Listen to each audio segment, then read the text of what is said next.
오늘 하나님께서 우리에게 주신 말씀은 유다서 1장 17절에서 25절 말씀입니다. 유다서 1장 17절에서 25절 말씀입니다. 제가 가진 성경으로는 신약성경 398페이지에 있습니다. 다 찾으신 줄 알고 교독하도록 하겠습니다. 사랑하는 자들아, 너희는 우리 주 예수 그리스도의 사도들이 미리 한 말을 기억하라. 그들이 너희에게 말하기를 마지막 때에 자기의 경건하지 않은 정욕대로 행하며 조롱하는 자가 있어. 이 사람들은 분열을 일으키는 자며 육에 속한 자며 성령이 없는 자니라.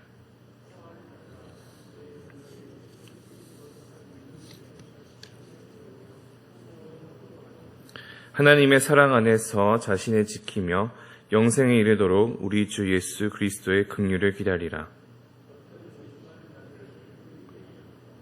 또 어떤 자들을 불에서 끌어내어 구원하라.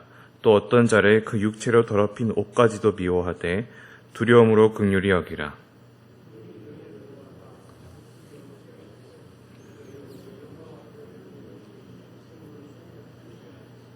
합독하겠습니다.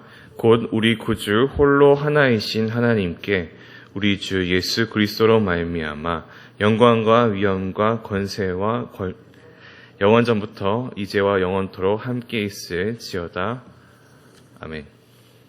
우리는 앞서 유다서 말씀을 통해서 우리의 믿음을 방해하는 반대자들이 어떠한 성향을 가지고 있는지에 대해서, 그리고 그들이 받은 심판은 무엇인지에 대해서, 어떠한 모습인지에 대해서 함께 나누었습니다. 그들은 하나님의 그리고 예수님의 권위를 인정하지 않았고 하나님을 자신의 정욕을 채우는 데 이용하였으며 경건의 길에 서는 것을 방해하는 자들이었습니다. 그리고 그들이 영원한 형벌을 받게 될 것이며 죽음의 심판을 받게 될 것이라는 것을 우리가 알게 되었습니다. 오늘의 본문이 17절부터 25절의 말씀은 유다가 이제 신자들에게 어떻게 살아가야 될지에 대해서 권면합니다. 지금껏 대적들에 대해서 이야기를 했다면 지금 어떻게 자신을 지켜낼 수 있는지에 대해서 그 전략을 이야기를 하는 것입니다. 이 권면을 크게 세 부분으로 나눌 수가 있는데 그중 첫 번째 부분은 17절에서 19절의 말씀입니다. 그 내용은 사도들의 예언을 기억하라는 내용을 담고 있습니다. 17절을 함께 보도록 하겠습니다. 사랑하는 자들아, 너희는 우리 주 예수 그리스도의 사도들이 미리 한 말을 기억하라. 유다는 수신자들에게 사랑하는 자들아 라고 부르고 있습니다. 앞서 멸망과 심판에 대해서 이야기를 한 것에서 주의를 환기시키고 다시금 자기의 말에 집중하도록 하는 말입니다. 그리고 유다는 계속해서 이야기합니다. 사도들이 예언한 것을 기억하라고 말하죠. 그런데 이 기억은 그저 머릿속에 떠올리는 것이 아닙니다. 만약 그 정도의 기억이었다면 이 앞선 구절에서 유다가 같은 이야기를 다른 방식을 통해서 여러 번 반복할 이유가 없었을 것입니다. 그저 흘려보내는 귀에서 귀로 나가는 그런 지식이 아니라, 머릿속을 스쳐 지나가는 그런 지식이 아니라 내 마음에 각인되도록 사도들이 이야기했었던, 교회 공동체 안에서 대화가 됐었던, 이야기가 됐었던 것을 기억하라는 것입니다. 사도들은 어떤 말을 했을까요? 18절에서 볼 수 있습니다. 그들이 너희에게 말하기를 마지막 때에 자기의 경건하지 않은 정욕대로 행하며 조롱하는 자들이 있으리라 하였나니. 유다들은 사도들의 말을 빌려서 종말의 때에 어떤 자들이 있을 것인지에 대해서 이야기합니다. 그것은 유다가 지속적으로 이야기했었던 사람들입니다. 그렇다면 우리는 무엇을 알고 있습니까? 이들이 종말의 증거라는 사실입니다. 사도들이 예고한 종말의 때가 다가오고 있다라는 걸 알려주는 것이 이들의 존재들입니다. 정욕하는 자, 조롱하는 자입니다.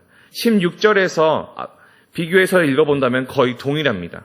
근데 거기에서 추가된 것이 있다면 정욕이 경건하지 않음과 함께 온다는 것이죠. 이 정욕을 이렇게 이야기할 수 있을 것 같습니다. 경건하지 않는 행위를 욕망하는 정욕. 거기에 더하여 이들은 분열을 일으키고 육에 속하고 성령이 없다 이야기합니다. 그런데 그 종말의 때에 나타날 사람들이 지금 이 편지를 받고 있는 교회 공동체에게 나타난 것입니다. 그리고 그들은 어떠한 모습을 가지고 있나요? 19절의 말씀입니다. 이 사람들은 분열을 일으키는 자며 육에 속한 자며 성령이 없는 자니라. 이들은 분열을 일으키고 육에 속하여 있으며 성령이 없는 자들입니다. 교회를 무너뜨리기 위해서 가만히 들어와 이간질과 거짓과 속임수로 성도를 미혹의 길로 빠지게 하는 자들입니다. 또 이들은 어떠한 자들입니까? 육적입니다.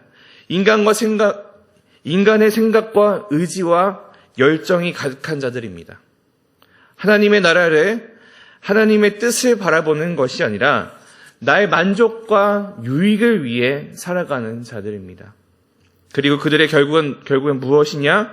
성령이 없습니다. 하나님께 속한 자들이 아니기 때문입니다. 그래서 온갖 좋은 말을 하고 듣기 좋아 보이는 그리고 옳아 보이는 말들을 하게 될 때가 많습니다. 언변이 뛰어나서 마음을 휘저는 그런 달변가일지도 모릅니다. 그러나 그들이 중요한 것은 그들에게 성령이 없다는 것입니다. 성령이 없기에 그들의 말은 비가 없는 구름, 열매가 없는 나무와 같은 허무한 모습일 뿐이라는 거죠. 왜냐하면 그 반대인 하나님의 말씀은 생명의 말씀이기 때문입니다. 그렇다면 이 편지를 받는 수신자들은 그리고 현대를 살고 있는 우리들은 무엇을 해야 할까요? 그것이 오늘 이 권면의 두 번째 내용입니다. 20절과 21절 말씀입니다. 사랑하는 자들아, 너희는 너희의 지극히 거룩한 믿음 위에 자신을 세우며 성령으로 기도하며 하나님의 사랑 안에서 자신을 지키며 영생에 이르도록 우리 주 예수 그리스도의 긍휼을 기다리라. 유다는 세 가지 명령을 통해서 부르심 받은 자로서 무엇을 해야 하는지에 대해 이야기하고 있습니다. 첫 번째는 거룩한 믿음 위에 자신을 세우라는 것입니다.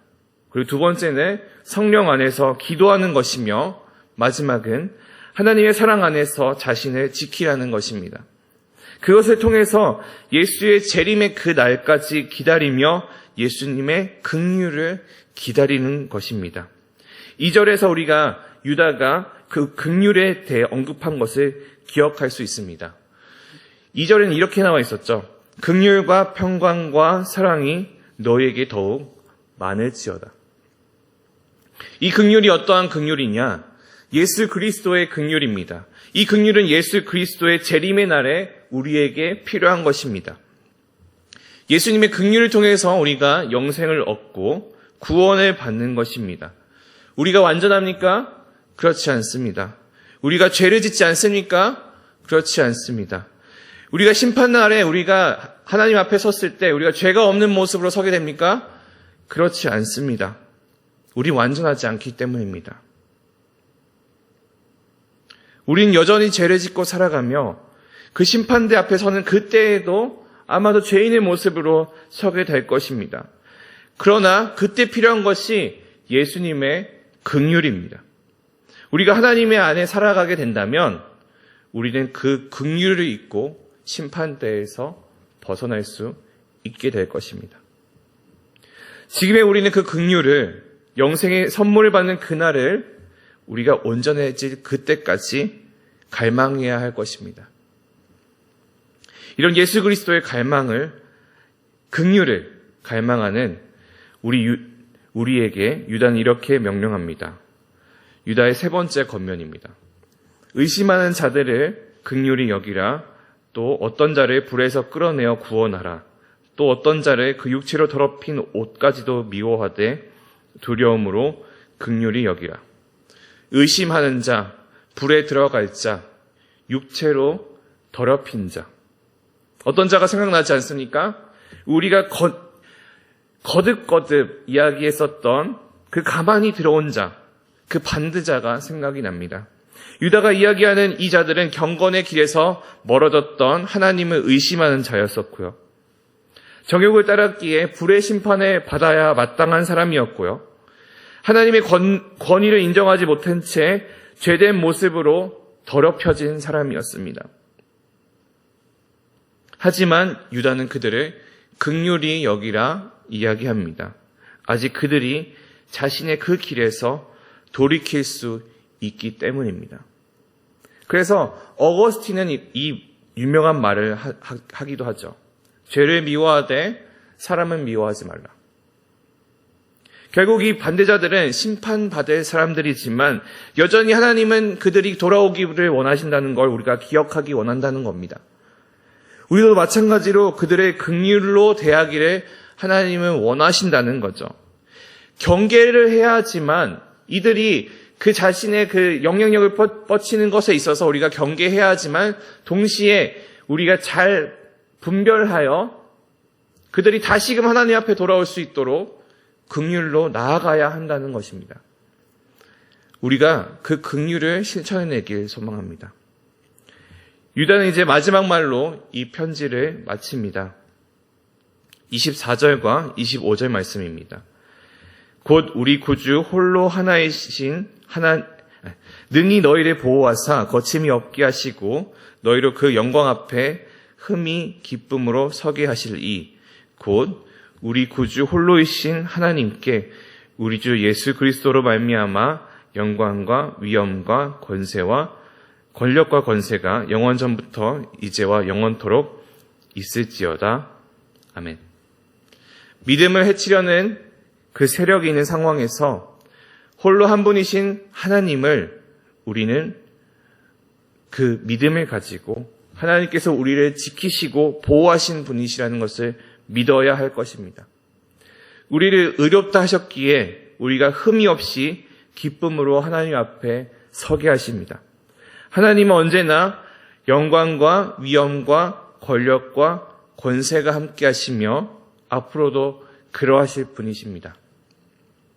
하나님은 그러하신 분이시기 때문에 우리를 그 장막 안에서 지키시는 분이며 우리가 믿음의 싸움을 싸워 승리케 하시는 분이십니다. 말씀을 맺기 원합니다. 유다가 이야기한 것처럼 우리는 부르심을 받은 자입니다. 하나님의 사랑 안에 거하는 자이며 예수님께서 그 믿음을 지키며 살아갈 수 있도록 우리를 지키고 계십니다. 그러기에 우리는 거룩한 믿음 위에서 스스로를 세우고 성령 안에 기도하며 하나님의 사랑 안에서 믿음을 지키고 그리스도의 긍휼을 기다리는 그런 믿음의 사람이 되어야 할 것입니다. 그리고 영원전부터 계셨던 하나님의 영광과 위엄과 권력과 권세가 우리 성도님들과 함께 하기를 간절히 소망합니다. 기도하도록 하겠습니다. 사랑의 아버지 하나님 감사합니다. 우리가 유다서를 통해서 하나님이 우리에게 무엇을 뜻하신지를 알게 하여 주셔서 감사합니다. 우리 삶 안에는 가만히 들어온 자들이 있고 하나님을 반대하는 그 반대자들이 있습니다. 하나님 우리에게 그들을 분별하는 능력을 갖게 하여 주시고 그러나 그들의 긍휼히 여기는 마음을 갖게 하여 주시옵소서. 이 세상에 많은 이단들이 있지만 그들이 다시금 하나님을 만나 하나님 앞에 돌아오게 하여 주시며 우리는 그들을 믿음의 싸움에서 승리하여 다시 하나님의 자녀로서 돌이킬 수 있는 그 긍휼함을 가진 성도가 될 수 있도록 주님 인도하여 주시옵소서. 하나님으로 말미암아 우리가 그 하나님의 영광과 권세와 권력과 위엄이 우리와 함께할 수 있도록 주님 인도하여 주시옵소서. 감사드리며 예수님 이름으로 기도합니다.